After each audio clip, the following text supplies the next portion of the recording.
Hi friends, welcome to back geography knowledge और आपके YouTube channel PK study hub में मैं प्रेम कुमार आप सभी का एक बार फिर से स्वागत करता हूं। दोस्तों, आज की सीरीज़ में हम करेंगे कोस्टल प्लेन्स ऑफ इंडिया, जिसे हिंदी में पश्चिमी या पूर्वी तटीय मैदान के नाम से जाना जाता है। तो आइए दोस्तों, let's start with PK study hub. जैसा दोस्तों आप सबको पता है कि अगर इंडिया का साउथर्न पार्ट देखें तो यहाँ पे दोस्तों अरब सागर, यहाँ पे हिंद महासागर और यहाँ पे बंगाल की खाड़ी है। और ये वाला जो पूरा क्षेत्र है, यहाँ पे बहुत ही सकरा या पतला मैदान पाया जाता है। इसी को दोस्तों तटीय मैदान के रूप में जाना जाता है। इसको दो पार्ट्स के अंदर दोस्तों डिवाइड किया जाता है। जो पार्ट वेस्ट या पश्चिम के अंदर है उसे पश्चिम तटीय मैदान के रूप में जाना जाता है, और जो ईस्ट के अंदर मैदान है उसे पूर्वीय तटीय मैदान के रूप में जाना जाता है।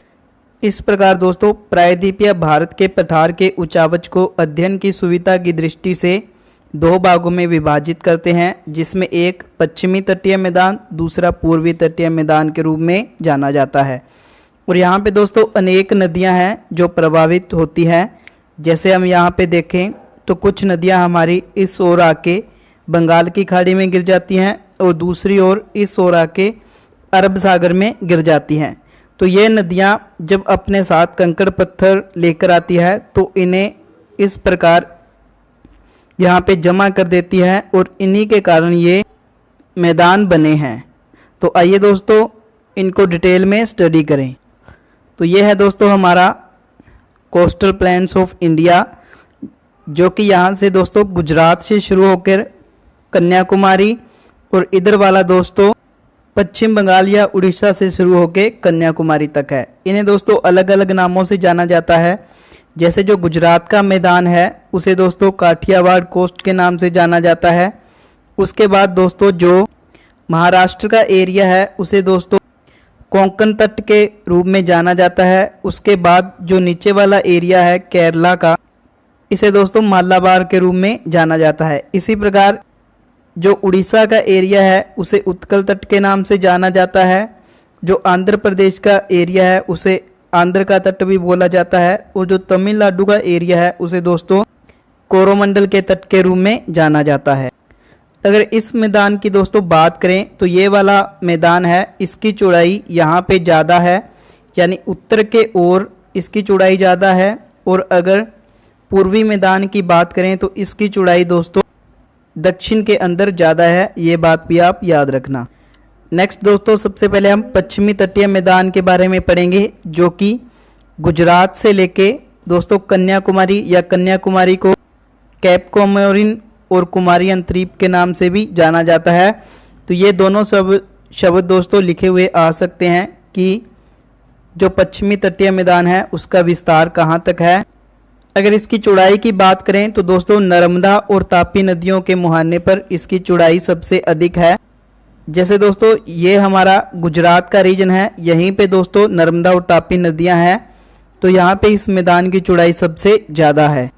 और इसे दोस्तों अलग अलग नामों से जाना जाता है। जैसे गुजरात या दमन से लेकर अगर गोवा तक की बात करें तो इसको दोस्तों कोंकण तट के रूप में जाना जाता है, और गोवा से लेकर कर्नाटक तक के जो मैंगलोर है वहाँ तक कन्नड़ के तट के रूप में जाना जाता है, और मंगलोर से कन्याकुमारी तक दोस्तों मालाबार तट के रूप में जाना जाता है। और जो मालाबार का अधिकांश भाग है वो केरल राज्य में स्थित है। जैसा हम इस पिक्चर के अंदर देखें तो ये हमारा पूरा रीजन गुजरात का है, तो इसे गुजरात के तट के रूप में जाना जाता है। इस प्रकार दोस्तों ये नर्मदा या तापी का मुहाना है, और यहीं पे दमन और द्वीप है। तो यहाँ से लेके जो यहाँ तक का एरिया है ये हमारा गोवा है दोस्तों, इसे कोंकण तट के रूप में जाना जाता है। और उसके बाद दोस्तों गोवा से लेके ये हमारा पूरा एरिया इस बिंदु के ऊपर मैंगलोर तक है, जिसे कन्नड़ तट के रूप में जाना जाता है। इस प्रकार दोस्तों ये वाला मैंगलोर से लेके और ये बिंदु जो है ये कन्याकुमारी है दोस्तों यहाँ पे, तो यहाँ तक का एरिया इसे मालाबार तट के रूप में जाना जाता है। अगर राज्य की बात करें तो दोस्तों ये हमारा गुजरात हो गया। उसके बाद दोस्तों ये पूरा एरिया दोस्तों हमारा महाराष्ट्र का हो गया, और यहाँ पे गोवा गोवा के बाद ये पूरा एरिया दोस्तों कर्नाटका का हो गया और उसके बाद कर्नाटका के नीचे ये एरिया दोस्तों केरल का हो गया। और ये बात भी आप दोस्तों याद रखना, जो इस ओर नदियाँ बहती है यानी कि अरब सी की तरफ, जिसमें नर्मदा, तापी और गोवा की जैसे मांडवी नदी आदि नदियाँ हैं, जो कि पश्चिम की ओर बहती है, वो दोस्तों सेंचुरी बनाती है। और जो नदियाँ पूर्व की ओर बहती है सभी नदियाँ, वो दोस्तों डेल्टा बनाती है। तो ये क्वेश्चन भी काफ़ी बार पूछा गया है। यहाँ पर दोस्तों कई लेगून झील भी पाए जाते हैं। तो सबसे पहले देखते हैं कि लेगून झील क्या है। धरातल पर स्थित समुद्र का वह जल जो चारों ओर से भूभाग से घिरा होता है, उसे लेगून झील कहते हैं। तो इसके अंदर दोस्तों अधिकतर समुद्र का जल भरा होता है, इसी कारण इसे खारे पानी की झील के रूप में भी जाना जाता है। और जो मालाबार का तट है दोस्तों, उस पे कुछ झीलें पाई जाती हैं, जिसमें केरल में जो मुख्य झील है वो वेम्बनाड झील और अष्टमुंडी झील है दोस्तों। और केरल के स्थानीय रूप में जो लेगून झीलें हैं उन्हें दोस्तों कयाल कहते हैं, ये भी आप याद रखना। और पश्चिमी घाट का पश्चिमी किनारा कंगारनुमा है, अर्थात उसका ढाल अत्यंत तीव्र है। इस प्रकार हम कह सकते हैं कि दोस्तों ये वाला जो ढाल है इसकी तीव्रता बहुत ज़्यादा है, इसी कारण जो नदियाँ यहाँ पे सागर में गिरती है वो डेल्टा ना बनाते हुए बहुत ज़्यादा स्पीड में आकर सागर से मिल जाती है। और अगर बात करें दोस्तों वेम्बनाड झील की, तो ये दोस्तों केरल में इस स्थान के ऊपर पाई जाती है। ये आप कॉर्नर पे जो स्थान देख रहे हैं उस पे।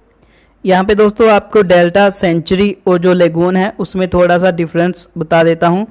अगर बात करें डेल्टा की दोस्तों, जो एक नदी है वो समुद्र के किनारे आके कई शाखाओं में बट जाती है, क्योंकि जो नदी की स्पीड होती है दोस्तों यहाँ पे आके काफ़ी कम हो जाती है, और जो अपने साथ वो कंकड़ पत्थर लेके आती है वो इन्हें यहाँ पे जमा कर देती है। तो इसी कारण जो नदी की धारा है वो कई शाखाओं में बट जाती है, जिसे हम डेल्टा कहते हैं।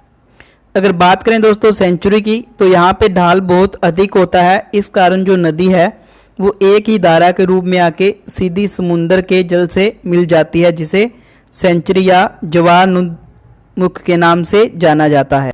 और अगर बात करें दोस्तों लेगून की, तो ये हमारा लैंड एरिया है, और इस प्रकार ये वाला जो एरिया है इसे लगून के नाम से जाना जाता है। और जो इसका आगे वाला पोर्शन होता है वो किसी कारण से ब्लॉक हो जाता है, और इसके अंदर जब समुद्र का पानी भर जाता है, जैसे ज्वार भाटा या आदि के कारण, तो इसे दोस्तों लेगून का नाम दे दिया जाता है। और यहाँ से दोस्तों क्वेश्चन काफ़ी बार पूछा जाता है, जैसे गुजरात में नर्मदा और तापी नदी, कर्नाटक में शरावती और गोवा में दोस्तों मांडवी और ज्वारी नदियाँ सेंचुरी बनाती हैं। इसी प्रकार दोस्तों केरल में भरतपूजा और जो प्रयार नदियाँ हैं वो सेंचुरी या ज्वारनदमुख का निर्माण करती है। तो दोस्तों इनमें से आपको जैसे पूर्व या पश्चिम वाली नदियों में से दोस्तों नदियां दे दी जाती है, और क्वेश्चन पूछा जाता है कि इनमें से कौन सी नदी डेल्टा बनाती है, कौन सी नदी सेंचुरी बनाती है। या क्वेश्चन ऐसे पूछा जाता है दोस्तों कि कौन सी नदी अरब सागर में गिरती है और कौन सी नदी बंगाल की खाड़ी में गिरती है। और जो गोवा की राजधानी पणजी है दोस्तों वो ज्वारी नदी के तट पर स्थित है। नेक्स्ट अगर बात करें दोस्तों ईस्टर्न कोस्टल प्लेन या पूर्वी तटीय मैदान की, तो दोस्तों यह कई नदियों के डेल्टा से मिलकर बना हुआ है, और यही कारण है कि दोस्तों जो पूर्वी घाट का मैदान है वो बहुत ज़्यादा उपजाऊ है। और दोस्तों यह हुगली नदी या स्वर्ण रेखा के मुहाने से लेकर कन्याकुमारी तक फैला हुआ है, और इसकी दोस्तों सर्वाधिक जो चौड़ाई है वो तमिलनाडु में है, अर्थात दक्षिण में है। और उड़ीसा में दोस्तों इसे उत्कल तट के नाम से जाना जाता है। और आंध्र प्रदेश में दोस्तों गोदावरी और जो कृष्णा नदियां हैं उनके बीच का जो क्षेत्र है उसे उत्तरी सरकार के रूप में जाना जाता है। और कभी कभी दोस्तों एग्जाम में इनकी स्थिति भी पूछ ली जाती है। तो अगर बात करें तो यहाँ पे हमारा पश्चिमी घाट है, यहाँ पे हमारा पूर्वी घाट है। तो पश्चिमी घाट और अरब सागर के बीच का जो क्षेत्र है उसे पश्चिमी तट के रूप में जाना जाता है, और जो पूर्वी घाट और बंगाल की खाड़ी के बीच का जो क्षेत्र है दोस्तों ये वाला हिस्सा, इसे दोस्तों पूर्वीय तटीय मैदान के रूप में जाना जाता है। देन अगर बात करें दोस्तों उत्कल तट की, तो ये हमारा उड़ीसा राज्य है, तो इसको उत्कल तट के नाम से जाना जाता है। उसके बाद दोस्तों ये हमारी गोदावरी और कृष्णा नदी है, इनके बीच का जो क्षेत्र है इन्हें उत्तरी सरकार के रूप में जाना जाता है। उसके बाद दोस्तों ये हमारा तमिलनाडु का एरिया है पूरा, तो जो तमिलनाडु का एरिया है इसे दोस्तों कोरोमंडल के तट के रूप में जाना जाता है। और दोस्तों अक्सर क्वेश्चन ये भी पूछा जाता है कि जो मॉनसून की वर्षा है वो किस क्षेत्र में नहीं होती, तो दोस्तों वो तमिलनाडु के क्षेत्र जिसे कोरोमंडल का तट कहते हैं उसमें, और जो हमारा जम्मू कश्मीर का क्षेत्र है उसमें ये वर्षा नहीं होती। और अक्सर क्वेश्चन पूछा जाता है कि लौटते हुए मानसून या पश्चिमी विक्षोभ या फिर दोस्तों जो अक्टूबर से दिसंबर के बीच वर्षा होती है वो कहाँ पे होती है, तो वो दोस्तों कोरोमंडल के तट पे होती है, यानी कि तमिलनाडु के पूर्वी क्षेत्र में। और यहीं पे भी दोस्तों कुछ प्रमुख झीलें पाई जाती हैं, जिनमें दोस्तों उड़ीसा में दोस्तों ये आप देख रहे हैं यहाँ पे चिल्का झील है।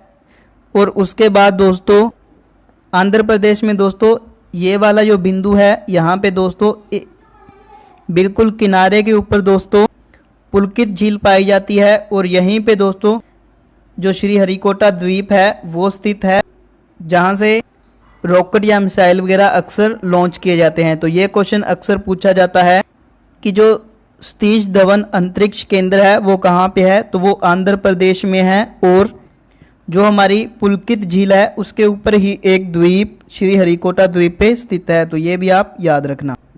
उसके बाद दोस्तों जैसे तमिलनाडु का जो तटीय मैदान है उसे कोरोमंडल तट के रूप में जाना जाता है, जो कि कृष्णा से लेके कन्याकुमारी के बीच का क्षेत्र है। और यहाँ पे कुछ लेगून या झीलें पाई जाती हैं, जिसमें उड़ीसा में चिल्का झील और आंध्र प्रदेश में पुलकित झील शामिल है। पुलकित झील के बीचों बीच श्रीहरिकोटा द्वीप स्थित है और इसी पे सतीश धवन अंतरिक्ष केंद्र जो हमारा है वो स्थित है। और विशेष रूप से जो पूर्वी तटीय मैदान है वो धान की खेती के लिए उपयुक्त है, क्योंकि दोस्तों यहाँ पे जो नदियाँ हैं उनके द्वारा लाई गई मिट्टी बहुत ज़्यादा उपजाऊ होती है, इसी कारण यहाँ पे धान की खेती बहुत ज़्यादा की जाती है। इस प्रकार दोस्तों यहीं से मेन क्वेश्चन ज़्यादा तट वाला पूछा जाता है, जैसे कोरोमंडल तट, उत्तरी सरकार का तट, मालाबार का तट, ये कहाँ से लेके कहाँ तक फैले हैं, ये बात आपको याद रखनी है। दूसरा दोस्तों कौन सी नदियाँ डेल्टा और सेंचुरी बनाती हैं, ये याद रखना है। और कई बार दोस्तों अक्सर क्वेश्चन ये भी पूछा जाता है कि पश्चिमी तट की चौड़ाई ज़्यादा है या पूर्वी तट की चौड़ाई ज़्यादा है। तो दोस्तों जो हमारा पूर्वी तट या फिर ईस्टर्न कोस्टल प्लेन है उसकी चौड़ाई ज़्यादा है, क्योंकि दोस्तों यहाँ पे आपको देखने को मिलेगा कि बहुत सारी नदियाँ हैं जो बहती है, और ये वाला जो तट है इसके ऊपर बहुत ज़्यादा निक्षेप का जमाव हो गया है, इसी कारण इसकी चौड़ाई पश्चिमी तट की अपेक्षा ज़्यादा है। और अगर दोस्तों वैसे चौड़ाई की बात करें तो जो हमारा पश्चिमी तट है उसकी उत्तर में यानी कि गुजरात के पास चौड़ाई ज़्यादा है, और जो हमारा पूर्वी तट है उसकी दक्षिण में यानी कि तमिलनाडु के पास चौड़ाई ज़्यादा है। तो ये क्वेश्चन भी काफ़ी बार पूछ लिया जाता है। और अगर ऊंचाई की बात करें तो पूर्वी तट की ऊंचाई दक्षिण में ज़्यादा है। इसी के साथ दोस्तों आज की वीडियो यहीं पे समाप्त होती है। तो जुड़े रहिए दोस्तों नई नई जानकारी के लिए। धन्यवाद।